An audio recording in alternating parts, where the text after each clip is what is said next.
to my audience. Welcome to my audience. This is Trey. I am with my friend here, somebody I just met just now, who goes by the name of Fox in the Know, so I'll be referring to him as Fox. We came across each other just a few days ago in a, I don't know if it was in YouTube or Facebook. I guess it was YouTube, wasn't it? Yeah, it was YouTube. A YouTube thread for the video. I can't remember who, and that's probably quite bad. But yeah, it was basically we were talking about, I think, Kant and well, metaphysics in general, and then it kind of developed to talking about the cosmological argument. So yeah.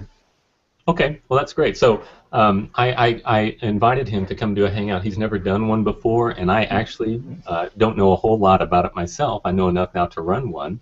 I used to have to call my friends to do it for me, but now I can at least can host one.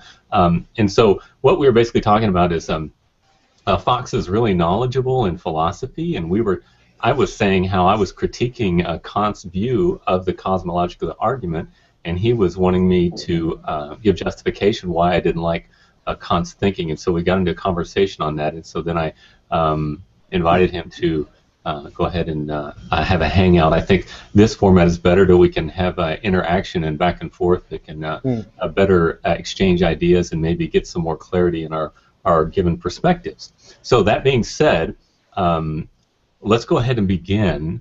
I don't have any agenda other than just to talk about the issue at hand. And we started to go back and forth, and I said something I don't like about Kant, and you gave me several, and then I came back, and finally I said, let's just talk about it in this form. So here we are. Yeah, I would just say to that, well, first of all, thanks for kind of sorting this out, because like I said, I know nothing about how to arrange a hangout, and also yeah, it was nice for you to say I was knowledgeable. I'm not a professional philosopher. I have a degree in philosophy, and I've studied philosophy for a long time, kind of informally since I graduated quite a long time ago now. So I'm by no means an exhaustive expert, and I guess few people are in Google Plus, which is a nice position to be in, because everybody gets to contribute. But yeah, I think we could talk about various bits of Kant, and because I think we can both say, well, neither of us are experts, but it's probably better to talk about the cosmological argument and why maybe you think it's a good argument, because it exists in various forms, and I've yet to find a form that I kind of agree with. And so I think that would probably be better, rather than kind of going over quite a dry old German philosopher. And so I think if we start from there, that's probably the best place to start from. That sounds great. I'd like to do that, because let me tell you a little bit about myself. Obviously, I'm in the United States. I live in the state of Kansas. I'm not I don't have really any college education, and I'm not a very smart guy. I basically know everything I know from a guy named R.C. Sproul. He's a theologian and philosopher here in the States. And everything I know about Kant, everything I know about philosophy, I learned from him. So I have no formal training in these things whatsoever. However, I am a kind of guy who likes to own my ideas, and so I'm really passionate about thinking things through for myself, not just believing them because somebody else tells me.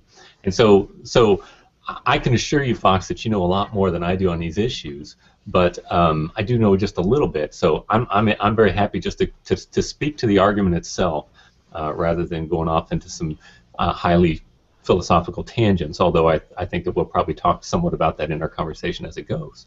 Yeah. So beginning with this, so my argument is basically a simple Thomistic argument, saying that everything that exists, or everything that happens must have a cause, or every cause must have an effect. And I don't think it's possible to get away from that argument, because it's analytic in nature. It's something that is true by definition. It's not something that needs to, it's an analytic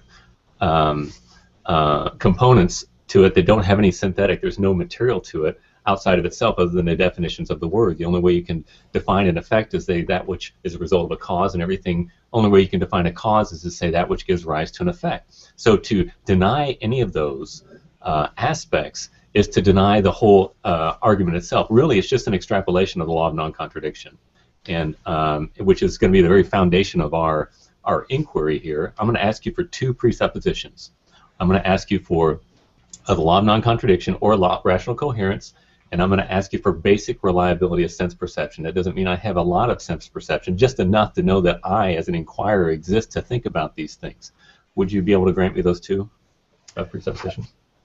Yeah, obviously, the law of non-contradiction is very important if we want to speak sensibly about things. But I'd just like to kind of bring up on the point where you say it's an analytic proposition, cause and effect.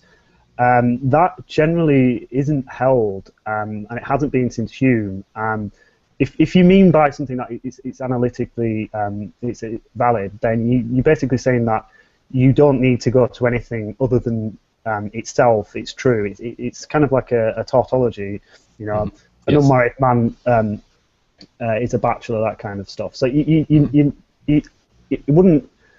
I mean, I don't know any kind of philosophy that would any academic philosopher that would say that cause and effect is an analytic kind of a priori position. I don't think it is. I think it's. I would say Hume probably had the better of that kind of discussion and that debate, and it's a habit that we see causes and we see effects, and we extrapolate that, and that's fine from kind of medium-sized objects in the universe. It gets a little bit more complicated at a quantum level, but the problem is.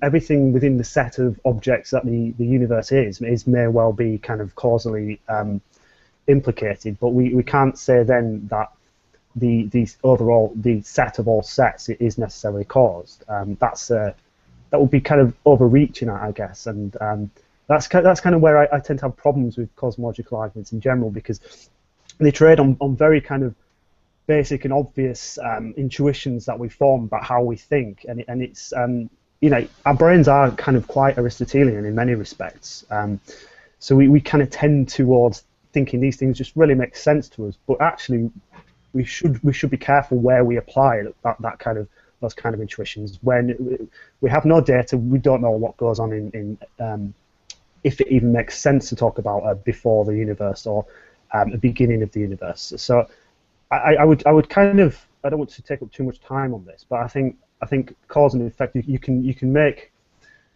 make a good argument for saying why there has to be a first cause. But I think if we want to ascribe cause and effect a kind of privileged status as being a kind of analytic position, that's generally not held in the kind of philosophical tradition. So I would just kind of like to raise that. Okay. Well, then you've made an assertion now. You have made an assertion that causality is not analytic in nature. Now I'm going to ask you, first of all, David Hume didn't disprove causality. He said we don't know causality. He talked about, chance being our ignorance of real causes. So he wasn't destroying causality. He was just destroying our system. I think that's right. I think, like I said, I think causality is generally a good position to held. I'm not someone who would ever kind of say, cause and effect don't exist, or it's somehow unreal. I think Hume's position was that we can't put this in that kind of category that kind of people like Leibniz and the kind of rationalists would want causality to be in. So I think generally the tradition has held that up. So I kind of think it's a minor point, but I don't think it can be given this kind of special position that I think you might be trying to attribute it to. Okay. Well, now again, that's fine. You can hold that position, but you've made an assertion. Now you need to back it up with proof. What assertion in particular? That causality does not hold. It's not analytic. Well, I think that's a confusion. In what circumstances does causality not hold? It's an argument that basically says as you said, it's a tautology. So it says every effect must have a cause. It's like a bachelor's and unmarried man. It's definitional. It's true by definition, right? But it's not. It might be something that we want to hold to be true. As strong as we would want to hold something else to be true in terms of kind of analytic propositions, but it just isn't. It isn't in the same category of knowledge. It's formed from habit, kind of associations. If you test something like the law of identity or something, a rock cannot be both a rock and not a rock. That would be the case if there were no minds at all. But if for instance there were no minds, cause and effect. I guess it'd be difficult to say that there wouldn't be any cause and effect, but you could imagine a possible world where there is no cause and effect, and there is just one singular thing that exists and doesn't affect or cause anything. But you can't imagine a possible world where an unmarried man cannot be a bachelor. That's just that doesn't kind of hold. Okay, well let's try to move along here. Maybe I can flesh this out in a little bit of a different way. I'm not asking for causality necessarily. I'm asking for the law of non-contradiction, and I'm asking for sense perception. Can you grant those? Yeah, sure, yeah. Okay, now so if we want to say there's no such thing as sense perception, then we as the inquirer do not exist, and there's no inquiry. So that's why I say that I've got to have this. I'm gonna be using the Descartes cogito argument, and so I know that I myself as an inquirer exist, and I also know that since I exist, I know that I myself am contingent, and I know that something cannot be and not be at the same time in the same relationship, and therefore there must be something somewhere, somehow, that has the attribute of self-existence. Otherwise, contingency would not be. So when you contrast, do you contrast self-existence with contingency? Just to be clear, do you kind of? Indeed, yes, I do. Well, the problem with that is contingency would generally be held to be the opposite of necessity. So is that what you're getting at? Okay. Yeah, contingency happens. Necessity does not happen. Okay. Well, so would you hold then, which is interesting because that kind of skews the argument more towards a kind of Leibnizian kind of principle of sufficient reason. Everything in the universe appears to exist. Well, it does exist for some kind of sufficient reason. So in a sense, is contingent. But how then do contingent facts kind of account for themselves, or a contingent state of affairs? So Leibniz expanded from that to say, well, there had to be some necessary being that existed that created the world for this reason. It was the best of all possible worlds for Leibniz. So, I mean, that position is one that I would kind of take issue with because, well, self-existence is something which exists in and of itself independently of another thing, is not the same as a necessary being. You can, I mean, I don't know how familiar you are with possible world kind of discussions in philosophy, but you can imagine a possible world where it seems plausible that there exists some kind of eternal energy and matter. That's just what exists at that possible world. Now, that's not a necessary being, because at some possible worlds, though, that energy and matter doesn't exist. But at the possible world where it does exist, it exists independently of anything else. It's eternal, it's indestructible, and all contingent beings within that particular possible world, they all obtain from that independently existing matter and energy. So therefore, it isn't the case that you would have to have a necessary being as such. You would just need to have something which exists independently of everything else. Okay, are you distinguishing necessity from contingency in that world? Yeah, because it does still seem contingently possible that because we can then look at another possible world where that matter and energy doesn't exist. So we would say it's necessary that that all triangles have three sides. That's a contradiction. That's necessary. Sorry, getting quite off beat. There's a washing machine on or something there. So in all possible worlds, for instance, you can't have a four-sided triangle. But in some possible worlds, you could have no matter and energy that exists necessarily, or sorry, not necessarily, but no matter and energy that exists independently, and in another possible world you could have matter and energy that exists independently of anything else. So it seems the case then that you could say that matter and energy would be independently existing, and therefore all contingent state of affairs could obtain from that independent existing matter and energy. But that matter and energy is not necessary. Does that make sense? No, I don't. I don't see the difference between any other possible world that you're positing. I mean, it doesn't. As long as there's something that's happening, it doesn't matter if you imagine it or it's whatever it is. Something can. Remember, law of non-contradiction is the foundation. Something cannot be and not be at the same time in the same relationship. Okay. Something is happening or changing. There must be something that does not change that is self-existent, which is necessary. Well, but that's what I'm taking issue with. You're conflating self-existence and necessity. And I would say, that so something which exists in and of itself or exists independently of anything else, uncaused, for instance, in one possible world, might not exist in another possible world, and therefore you can't say that it is necessary in all possible worlds. Yeah, but you can just say that, but you're not proving it. How can that happen? How can there be a world without necessity? The world would not exist without necessity. But in that sense, you are begging the question. I mean, the whole point of possible worlds, of modality in philosophy, is to try to kind of unpack these assumptions of what necessity and possibility is. And like we say, it's useful because it does, in the end, show that 2 + 2 = 4 is a necessary truth in all possible worlds. Some things get a bit more tricky, like H2O is necessarily water in all possible worlds. Okay, I'm not talking about necessary truths. I'm talking about necessary being.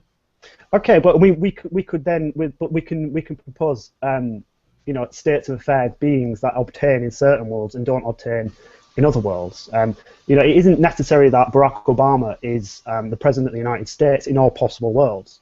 He is Barack Obama. Yeah, but I'm not. Again, you're confusing. You're equivocating the terms. I'm not talking about contingency being necessity. Barack Obama is not necessary. I'm talking about contingency. Right. Yeah, but the problem is where you're deriving that necessity from. What I would say is necessity is not derived from anything. It is. No, but you by definition.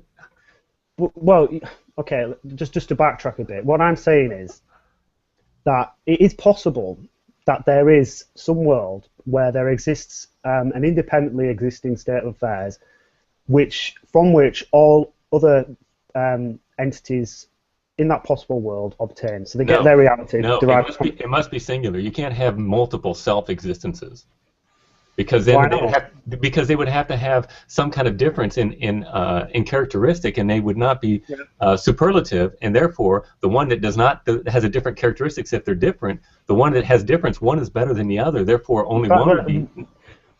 In what sense does better the value judgment? I mean, we're talking about ontology. It is possible that there are some possible world. It doesn't evoke within us an immediate sense of that's a contradiction, that cannot be at that possible world. So therefore, it isn't necessary. That's the whole point of that aspect of philosophy, and it is quite useful in showing where we might think things are necessary, and actually turns out that they could be contingent, because for something to be contingent, it only has to be that it could have been the other way than it is. And we're saying that there is one possible world where there is an independently existing state of affairs that doesn't exist in another possible world. So that's one way of thinking about necessity. So I think you're making a mistake though of Gonolo, Anselm's opponent, that you're saying that we can conceive of such a thing, and therefore just conceiving it does not necessarily make it so. Is that kind of where you're going with necessity? No. I mean, I would generally in philosophy be quite cautious of the idea of being able to conceive of something and therefore it can exist. I think there can be some issues where that's kind of dubious, but that's not what I'm saying.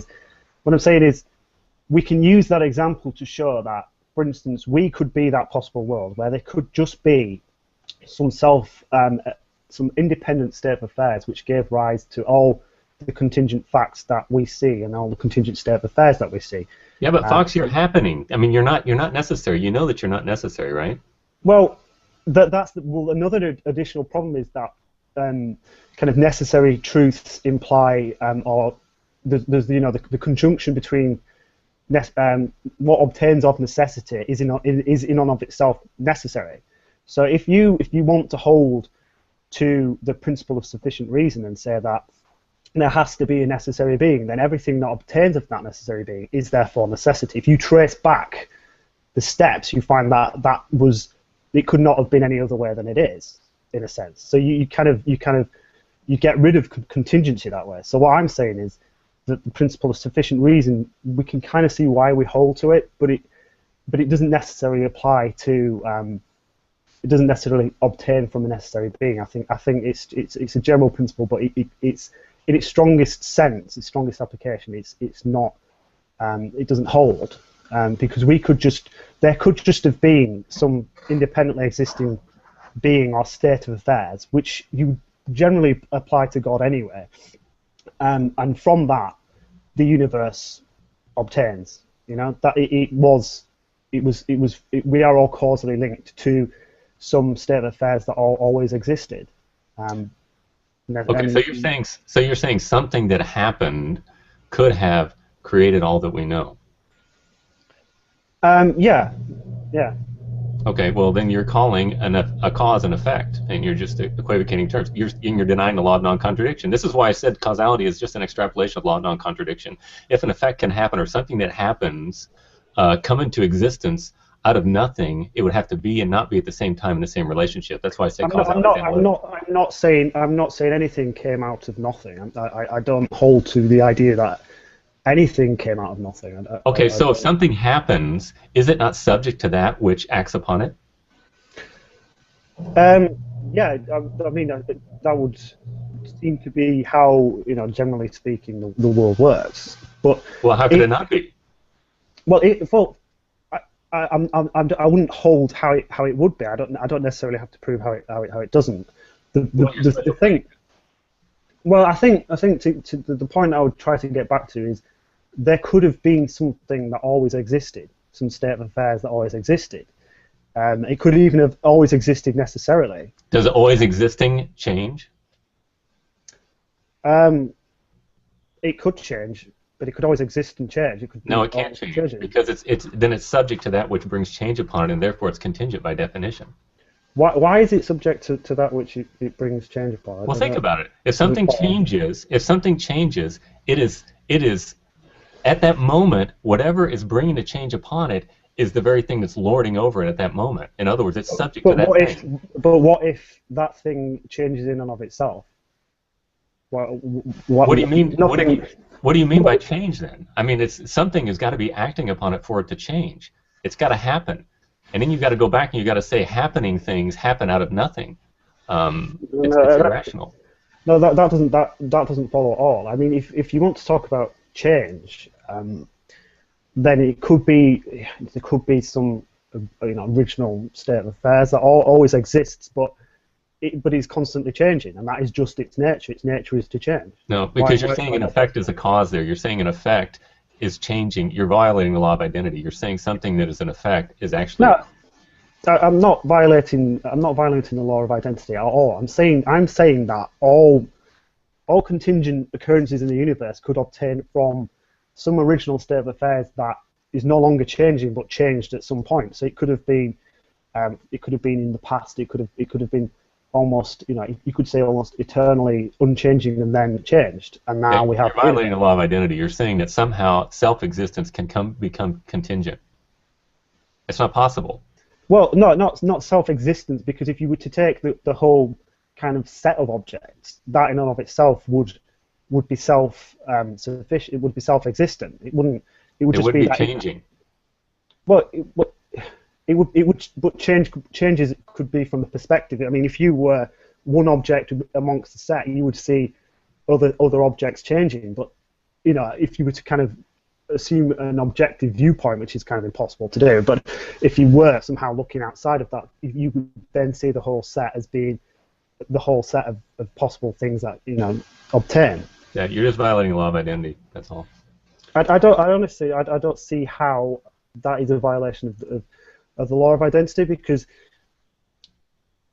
well, what is being violated? What you're saying that a whole bunch of contingencies, when you bunch them into big enough groups, somehow they stop being contingent. It's not possible. It's just it's like saying a round square. I mean, it doesn't make sense. You're changing the definition. You're equivocating the terms, and it violates the law of identity of what they are by definition. I don't think I am. It's what I would say is, again, I mean, I would go back to the original point of contingent facts don't necessarily have to obtain from a necessary existing thing. So it's. I'm not talking about facts, and I'm not talking about Leibnizian argument. I'm talking basically Aquinas' simple cosmological argument, talking about being. I want to stay with being.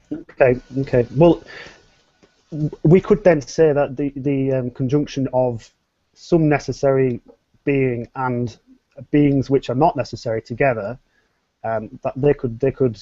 Well, the not necessary beings must be created by the necessary being, right? Well, creation's a loaded term. I would say caused by. Whatever. That's fine. They cause out of nothing, right? No, not out of nothing. If, like I said, if the universe is infinite in the past, or has always existed, or something yet that we've yet to discover, if you use universe if you use it in the ultimate sense of all that could be, they could be out there or prior to the Big Bang. There must be. That's my whole argument. Well, not necessarily, because if you say that time began and time and space began at the Big Bang, then some physicists would say that t never equals zero. The past is infinitely heading towards some kind of horizon that it never actually meets. There isn't a beginning. What is time? Well, I've heard you say that a few times. Time, I would generally hold time to be a dimension like space. I would say time and space came into being at the same time. It doesn't make sense to talk of one without the other. So is time necessarily linked to matter? It's necessarily linked to space. I wouldn't say necessarily linked to matter. Okay, how do you know time? How do you perceive it? How do I perceive time? I would, my experience, change and duration. You experience time by observing matter relating to motion, right? Yeah, that's fair enough. Okay, so we can talk about time, and that's fine, but we can't be dogmatic about it, because all we know about time is observing contingent matter relating to motion. So we've got to be really careful with the terminology there. But we do, but at the same time we have to be very careful of committing composition fallacy, which is to say, from observed instance of contingent facts, therefore either all facts are contingent, or there has to be a necessary fact behind them or a necessary being behind it. Okay, but in doing that, remember, I don't want to talk about facts. I want to talk about being, and what you're doing. Yeah. Sorry. You're violating the law of identity. In what sense?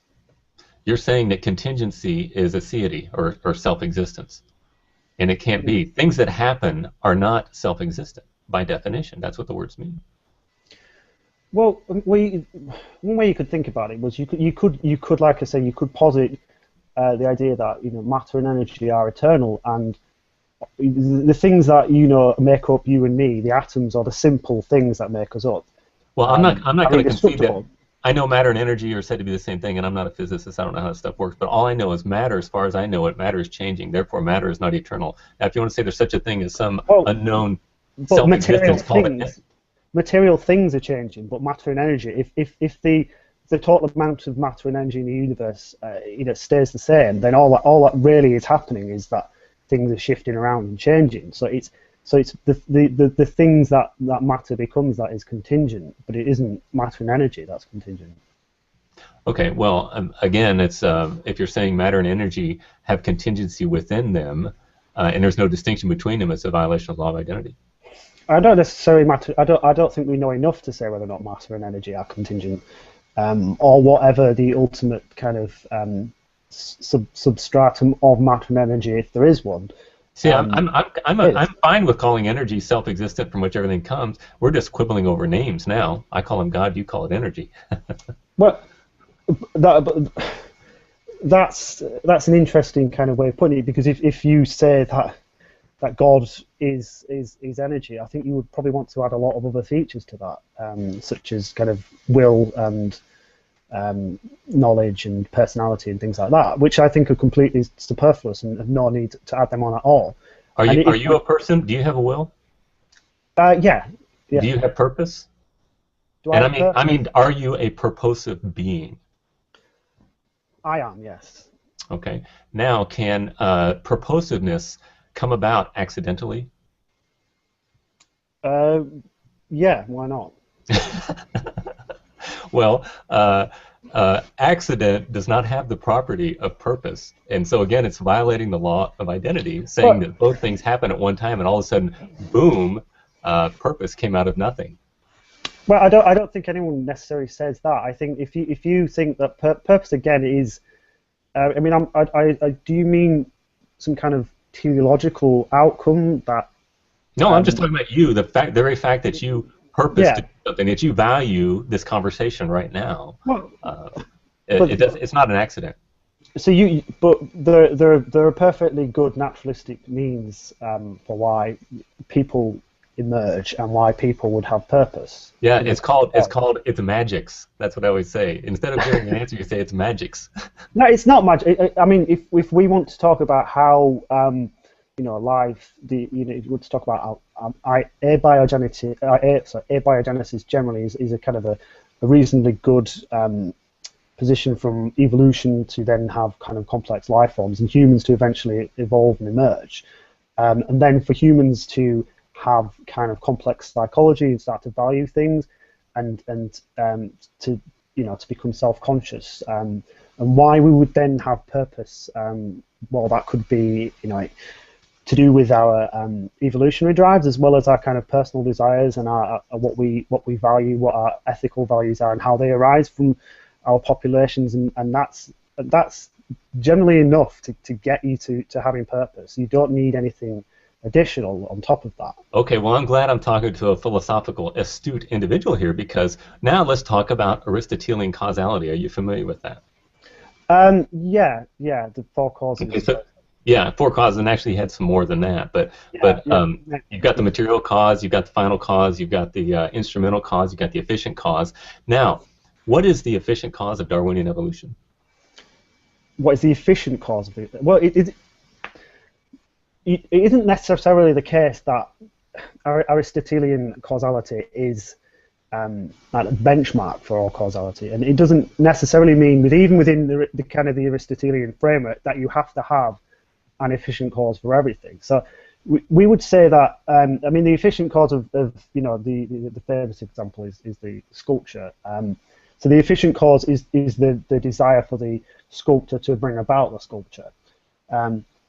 There doesn't have to be. What did you say was that was the efficient cause, the desire? Yeah, well, the person who's bringing it about. Sorry. Okay, yeah, that's the efficient cause. Yeah. Yeah, sorry, I'm getting confused. I learned these so many years ago. So, in that sense, we would say that a sculpture has an efficient cause, but why apply that to evolution? Are you familiar with the Texas sharpshooter fallacy? Rings a bell, but you can. Well, it's just you're with Darwinian evolution. It's always funny. It's whatever answer you want. Darwinian evolution does it. It's after the fact. It's like drawing a bullseye and then or shooting a tree and then drawing a bullseye around it. Darwinian evolution has no efficient. That's why I laugh at it. I think it's utterly stupid because things do not purpose themselves before they exist. But you're inserting again. You use the word purpose, and it's a loaded term. And if are you a purposive being, my friend? I am, but it's okay. That's all I need. I need one thing. But it's a fallacy to assume because human beings are purposeful in some sense that therefore nature has to be. Okay. Justify it without violating the law of identity. Nature has order, and we can get from physics to chemistry to biology. We can do that. We can show how that happens. In ordered systems, so we don't need anything. We don't need there to be a purpose behind it. It's completely superfluous. We don't even know if it's applicable. We have no way of seeing what it is or knowing what it is. We have rational coherence. And that's remember, that's my presupposition, and I'm going to keep coming back to this, the law of non-contradiction. So the universe is coherent, and we can rationalize about that. But again, it begs the question to assume that that kind of happened naturalistically, that we have to have had some kind of intention or purposeful being behind that, bring that.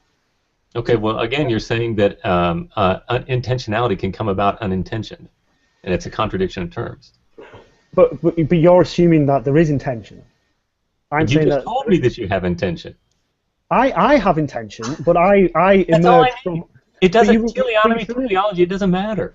But you're familiar with the idea. I mean, you know, I can love things, I can care about things, I can get angry about things. But it doesn't mean that, you know, before humans, I mean, we might say that love didn't exist, but, you know, so love and purpose emerge from human beings that have the capacity to think about purpose and to have purpose and argue for purpose. Okay, well, you're violating the law of identity.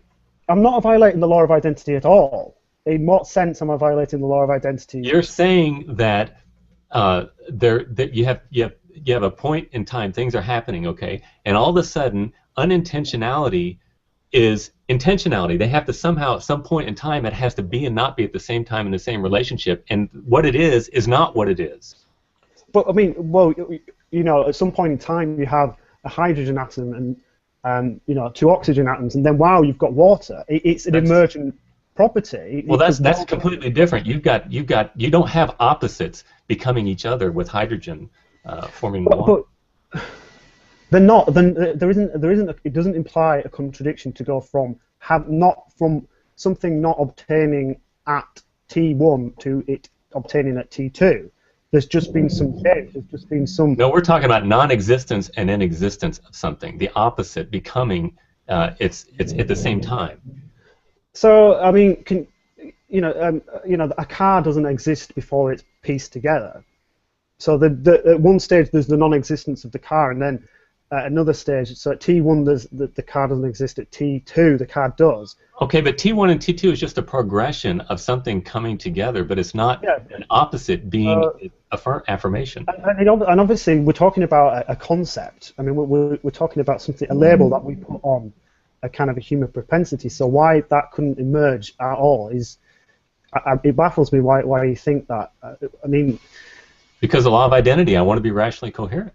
But it's not a violation of the law of identity. It really isn't. Well, I mean, you keep saying that, but you're not demonstrating. I'm showing you how it is, and you're not rebutting with it. But you're not. You're just saying that it is. You're saying that.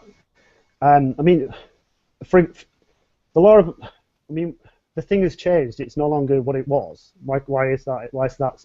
Right. And unintentionality cannot create something to be intentional. Again, that is loaded. That is loaded language. The universe exists and has. The universe. You know, I am English, so. I'm kidding. I know. I'm just joking. But why can we not have a universe which has certain characteristics, bringing about beings which eventually, and it's a quite mysterious process. It's difficult to understand how and why human beings have consciousness. But we do. We have a language that we can then describe the world around us, and we can make up words like intentionality and purpose, and we can ascribe that to our tendencies to, you know, act in a certain way. And some of that could, I mean, if you're talking about purpose, there's an evolutionary purpose. You know, that's quite obvious. You know, the desire to stay alive, the desire to reproduce, the desire to protect our genes. And I mean, I don't necessarily make that kind of simplistic evolutionary argument. I think there's a lot to be done with that. But why we can't have from less complex systems complexity arising, when we see that all the time in nature anyway, why we can't have that with humans? I don't see how that violates the law. It's not from simple to complex. It's from something's opposite to creating itself into something positive at the same time in the same relationship. But it's not a thing. It's not a thing, is it? Sure it is. It's a concept. It's an attribute. But that's not a thing. You really do have the attribute of purpose, don't you? Do I have the attribute of purpose? Well, what is my purpose, first of all? I have lots of purposes about lots of things. You just purpose to say that you have lots of purposes about lots of things. Yeah, so I try to bring about certain results. Why? You try, I know. Yeah. So why can a naturalistic evolutionary process not create a being which then tries to bring about certain results? I mean, a bird that wants to reproduce, or a cell that wants to split, it doesn't necessarily have the conscious intention to do it, but it's driven towards producing certain results because that's what natural selection favors. So again, human purposefulness is a very much more complex process, but there's no kind of missing step that why all of a sudden one thing that didn't exist is now existent, and that to me, I mean, again, it's not that much dissimilar from saying, well, at one point there weren't stars and then there were stars. I mean, I can't really get to grips with what you're saying. Well, I'm saying that, I mean, I just keep saying the same thing, but I'm saying that unintentionality cannot purpose into existence. If something is purposive, there must be something self-existent that is purposive for contingency to have purposiveness. That's It's a necessary corollary. That is just kind of the definition of word salad. I think I would say that, I mean, when we're talking about purpose, as a general human tendency, why evolution isn't capable of producing animals that have purpose is a nonsense. There doesn't have to have been any kind of purpose from the beginning to get you there. That's just begging the question. That's assuming purpose from the beginning. I mean, you could have, we don't just emerge randomly. We emerge from rigid kind of processes that produce, organic matter and organic beings that we are. So, and then we just have tendencies towards certain kind of behaviors, and we kind of might then ascribe to that linguistically that's the purpose. That Okay. Well, the purpose is as mundane as the purpose of picking up this cup is I intended to do it, so I did it. It doesn't have to have any kind of metaphysical kind of woo going on to kind of bring that about. It happens because it happens in a kind of mechanistic universe. Yeah, but as you said, purpose itself is not a thing as a physical thing. It is an attribute, and in a sense, purpose in and of itself is a metaphysical reality, is it not? No, because it's a description of a relationship between a thing which intends to do something and. Do you get mad at somebody who intends to kill another human being? Sorry, I didn't hear that. Sorry. Do you get angry when you see somebody who intends to kill another human being? Yes. Okay. Now, you know what? I need to go. I got to get to work. That's fine. Yeah. And I've got a ton of work to do, and I wasn't planning on doing this, but I really wanted to talk to you. Can we just put a tab right there and maybe come back again and talk about this? Yeah, absolutely. Because I mean, I think it's been interesting. This is the first Hangout I've ever done, so if I've come across as a bit of a jabbering idiot, I apologise. And I might try and go back over it and see if we can kind of unpack things and clarify things. Because to be honest, this is the end of the day. I've been to work all day and I'm quite tired. I would just generally say I do tend to disagree. I've watched some of your videos and I tend to disagree with most of what you say, but you're very kind of polite, and I think it's a good thing that you're willing to engage in conversation with people. So I would more than be happy to. Well, I love engaging with you because you're a nice guy and you're really smart. And I really like having a conversation where I'm stimulated and having to think things through and to sharpen my own view, and maybe I'll have to change my view as well. I love having those kind of conversations, so you're a great interlocutor. Most of the intellectuals that I know on Google Plus won't talk to me. Wow. But I'm going to try to keep plodding along, and so I'm always inviting people. I hardly get anybody. Well, partially, a lot of people just don't know what they're talking about. But a lot of times people who don't want to talk, they don't want to talk. And so I'm really grateful for you to do that, and your kindness with which you handle yourself is also really fun. And so what we'll do is we will put a bookmark right here, and we'll come back and talk about this again. I'll send you a link if you don't have it. I don't know. Actually, you could probably just Google what does a fox say, Trey Jadlow or something. I like that. I don't like that song. I hate that song. Oh, I can't get the stupid song out of my head since I first said that. But anyway, you can watch it on YouTube. Every time we do one of these things, it records it, and it's there. And so you can go over to All You Want, and then so next time we come together, maybe we can even refine ourselves some more in some things, because I'll listen to it again too and see what kind of things I can learn from it. So until then, I wish you all the best, and we will get together probably sometime soon. Does that sound good? Yeah, that sounds great. Okay, Thanks. Fox. It's nice meeting you. Okay. Yep. Cheers. Take care. All right. Bye.